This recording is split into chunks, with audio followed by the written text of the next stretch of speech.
Olá a todos, eu sou Gabriel Fernandes e nesse vídeo vou falar sobre o livro O Anjo Matador, no original em inglês Killer Angel, de George Grant, um canadense, e esse livro é uma biografia de Margaret Sanger, a fundadora da Planned Parenthood e provavelmente a maior defensora do aborto na história da humanidade.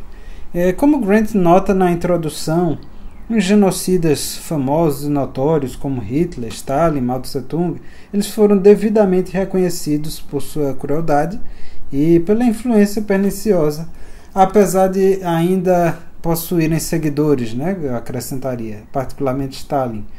Mas com relação a Sanger, que também foi uma genocida e talvez a maior de todas, isso não aconteceu, muito pelo contrário, ela recebeu o reconhecimento de homens de grande importância e escritores, muitos desses pensadores aqui que eu vou citar, ligados ao globalismo, que são eles H.G. Wells, George Bernard Shaw, Bertrand Russell, John D. Rockefeller, e o ex-presidente americano Dwight Eisenhower.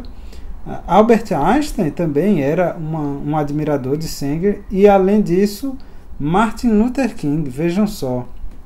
Então todos esses homens teceram louvores a Sanger, Então ela tem aí, goza, digamos assim, de uma boa reputação, sobretudo nos círculos globalistas, especialmente nos círculos globalistas. O primeiro capítulo do livro trata da infância de Sanger, que ela era chamada de Margaret Higgins, esse era o nome de solteiro dela, e ela nasceu em Corning, no estado de Nova York, no dia 14 de setembro de 1879.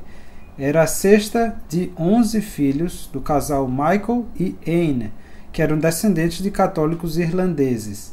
A sua mãe era uma mulher devota, muito piedosa, mas o pai, ao contrário, era um homem abusivo, possivelmente ateu e simpatizante de causas revolucionárias, particularmente relacionadas ao socialismo. Sanger, teve um relacionamento bastante problemático com o pai, mas acabou se tornando parecida com ele. Então ela rejeitou a fé, defendida com tanto zelo pela sua mãe, e se tornou uma pessoa desagradável como o pai. Ainda jovem, ela iniciou seus estudos, primeiro tentando a carreira de professora e depois de enfermeira, mas não era uma mulher que gostava muito de trabalhar. Então sempre que começava alguma coisa, ela acabava desistindo pouco depois, não mostrou constância nesse aspecto. E ela decidiu então se casar e casou-se com um arquiteto, William Sanger, de onde ela pegou o nome, e ela teve 3 filhos com esse sujeito. Só que ela também era uma mãe muito relapsa, veja só, então frequentemente deixava as crianças sob os cuidados de outras pessoas. E através do marido, ela começou a ter contato com ideias revolucionárias dos socialistas, anarquistas e comunistas, porque o marido frequentava também alguns desses círculos. E uma espécie de conversão dela veio quando ela ouviu o grande orador socialista John Reed. E depois disso ela passou a defender a causa revolucionária com bastante afinco e passou então a frequentar os círculos e ler também os clássicos da literatura socialista, leu Marx, Engels e etc. Não demorou muito para que ela passasse a defender as táticas, ou talvez a estratégia amoral dos revolucionários, que incluíam a violência, a sabotagem, o terror e até mesmo o assassinato. E assim como aconteceu com Bella Dodd, de quem eu falei em um vídeo aqui no meu canal já, a autobiografia dela, na Escola das Trevas, o envolvimento de Sanger com a causa revolucionária iria eventualmente levar à destruição do seu casamento. E o marido dela ficou bastante preocupada quando ela passou a frequentar o círculo de Emma Goldstein, que era uma anarquista defensora da violência e do amor livre. E não demorou muito até que Margaret, numa tentativa de se livrar das manchas do capitalismo cristianizado, apresentasse ao marido a ideia de ter relacionamentos extraconjugais.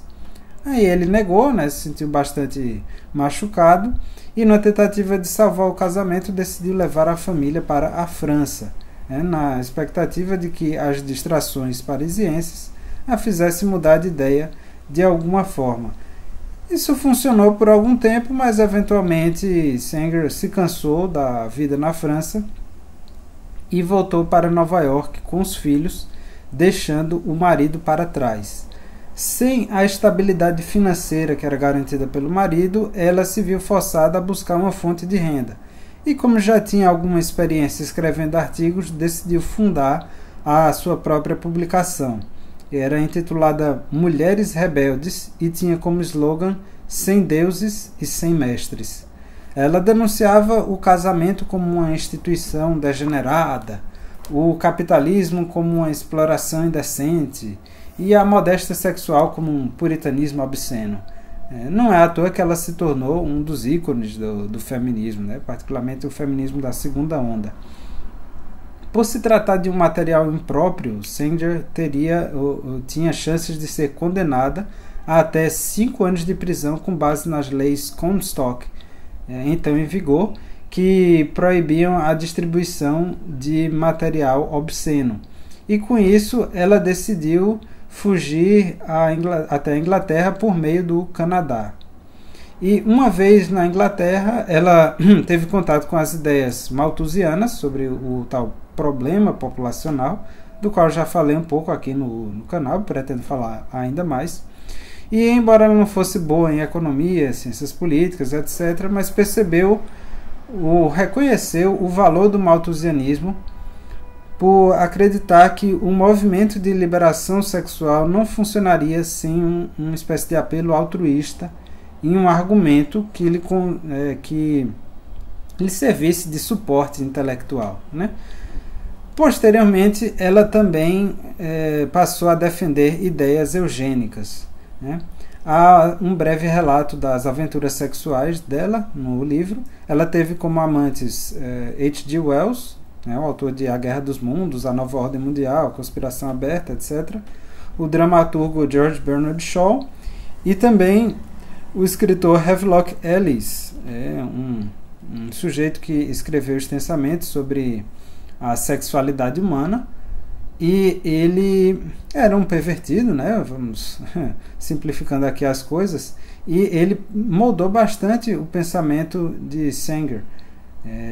Deu ali um direcionamento a ela para que ela tomasse certas atitudes que resultaram, né, em uma série de vitórias para a causa abortista dela, né? Seguindo o plano de Ellis, ela voltou para os Estados Unidos e lançou o que eu chamaria de uma glasnost, né?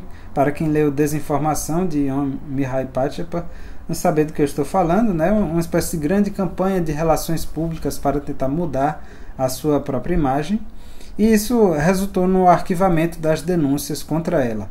E ela também passou cerca de 100 dias viajando pelos Estados Unidos para uma série de palestras sobre controle de natalidade, e essas acabaram atraindo bastante atenção. E, por fim, ela abriu a sua primeira clínica de aborto na região de Bronzeville, se não me engano, é um bairro da cidade de Nova York.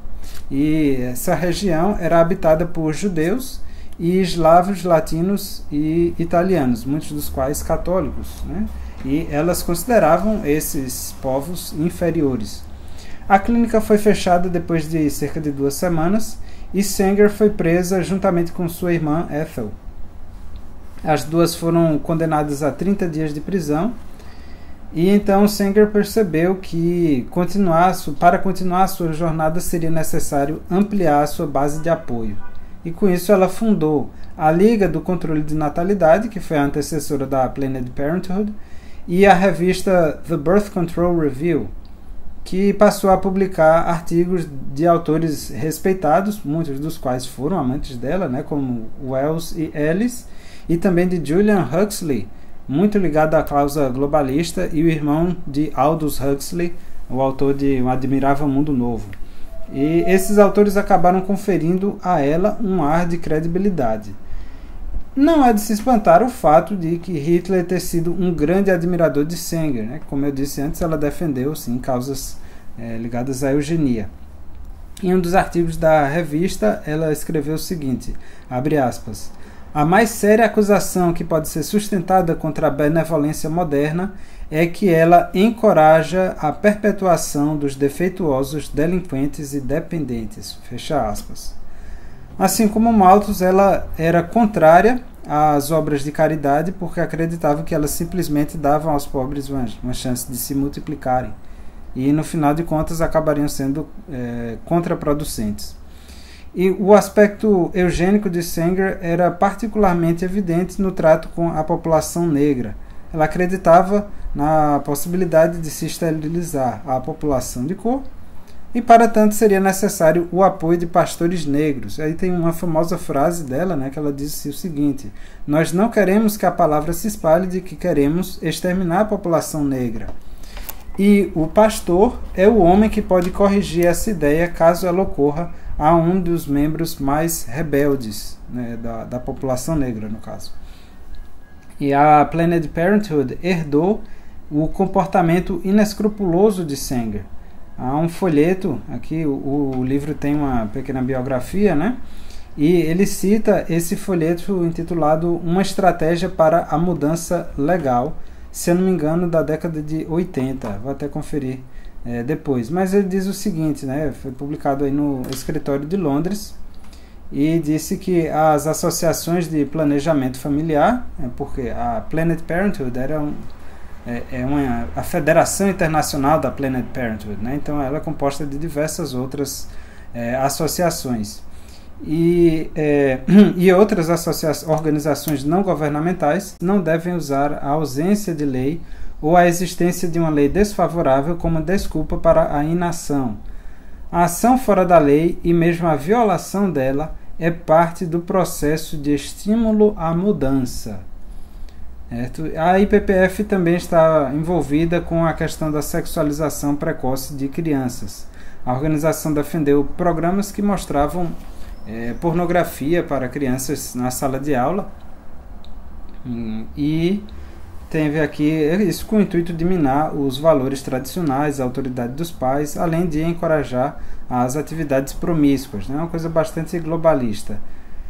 O relatório anual da IPPF de 83 foi bem claro nesse aspecto. Disse o seguinte: os amplos princípios abstratos inspirados em uma moralidade antiquada e repressiva servem apenas para nos confundir. Por mais difícil que seja admitir, a precocidade sexual é um fato presente, progressivo e irreversível. Apenas aqueles que admitem, aceitam e validam a possibilidade de um exercício precoce da sexualidade se colocarão em uma condição de serem capazes de canalizá-la pela educação. De acordo com o autor, né, teve aqui um Family Planning Handbook for Doctors de 87. Eu não consegui achar esse documento na internet, mas, segundo Grant, o escritor do livro, ele mostra dados de procedimentos ilegais de esterilização realizados no Brasil na década de 80. E o número desses procedimentos teria alcançado a marca de 20 milhões por ano. Eu achei assim um número extremamente alto, né? Mas, como eu disse, não tive acesso ao documento para poder conferir.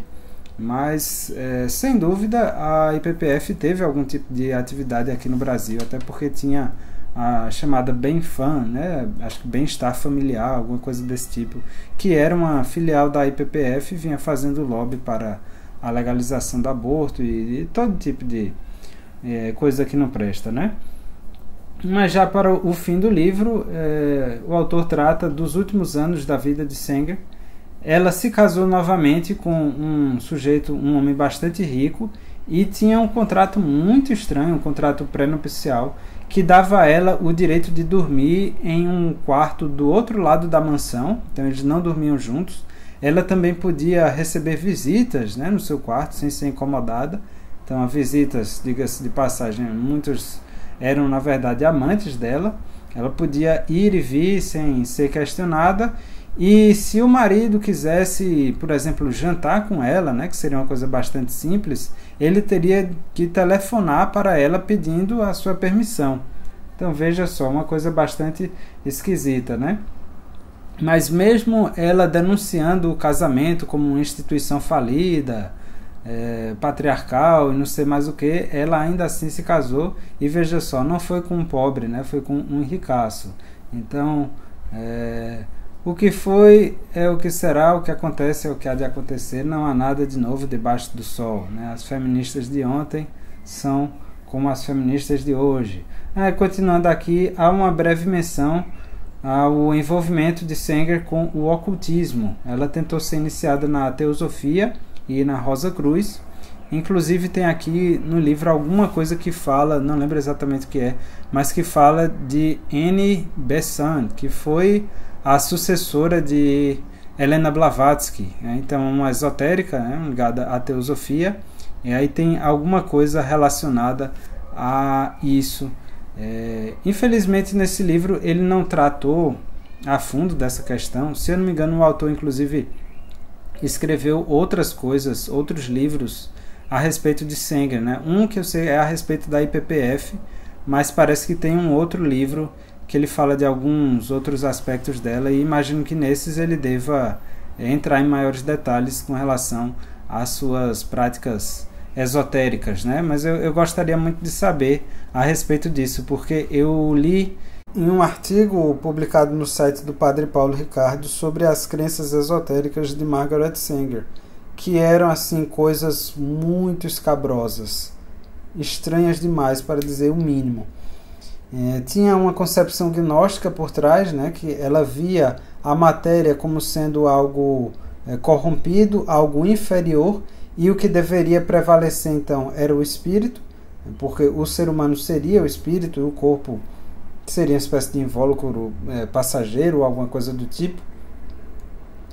E as distinções entre os sexos seriam uma coisa meramente corporal e, portanto, inferior ou secundária. Daí que havia uma necessidade na cabeça dela de se aproximar os sexos, o homem e a mulher, na criação de um ser humano mais e mais andrógeno. E para isso era necessário fazer com que a mulher deixasse de engravidar, porque a gravidez, né, seria algo que realmente mostraria ali de uma maneira clara e irrefutável a distinção entre o homem e a mulher. Então, se a mulher deixasse de engravidar, seria dado um passo em direção a essa aproximação entre os sexos, essa androginia, né, melhor dizendo. E Sanger também acreditava que havia tido uma época de ouro na história da humanidade em que os seres humanos se reproduziam sem precisar da gravidez. E aí eles tinham alguma outra maneira de se reproduzirem, né? Não sei exatamente de que se tratava. Aliás, ninguém sabe, né? É uma coisa que não existe, mas enfim. E aí ela acreditava, né, que era necessário, por isso, você disseminar os métodos anticoncepcionais e o aborto, né? Não só legalizar o aborto, mas torná-lo realmente uma prática amplamente difundida, disseminada, para que a mulher deixasse de engravidar e nisso ela se aproximasse nesse aspecto do homem. E então os pesquisadores teriam essa incumbência de procurar, né, reencontrar essa maneira de reprodução que prescindisse da gravidez. Então essa era, né, em linhas gerais, as ideias, essas eram as ideias de Sanger, as ideias esotéricas dela, mas eu não encontrei em nenhum lugar algo que confirmasse isso. Não vi assim um documento ou um outro livro que falasse a respeito, mas eu espero um dia encontrar. Em suma, Sanger foi talvez a maior genocida de todos os tempos. Ela teve um grande esforço, desempenhou um grande papel na legalização do aborto ao redor do mundo, e a sua defesa da liberação sexual a transformou em um dos grandes ícones do movimento feminista. Mas apesar de todos os seus crimes, atitudes desonestas e imorais, ela é quase que uma santa, né? Considerada uma espécie de santa pelos globalistas, pelas feministas. E se não fosse o movimento conservador, a imagem de Sanger, a reputação dela seria hoje praticamente inabalada, né? Então esse movimento conservador que a gente vê surgindo agora no Brasil, ganhando mais força nesses últimos anos, e ao redor do mundo também, né, nos Estados Unidos, na Europa, essas pessoas estão demonstrando cada vez mais uma ojeriza à figura de Sanger, né, que, como eu disse, foi talvez a maior genocida da história da humanidade. Bem, por hoje é isso. Se você gostou desse vídeo, curta, comente, compartilhe, se inscreva no canal e até a próxima.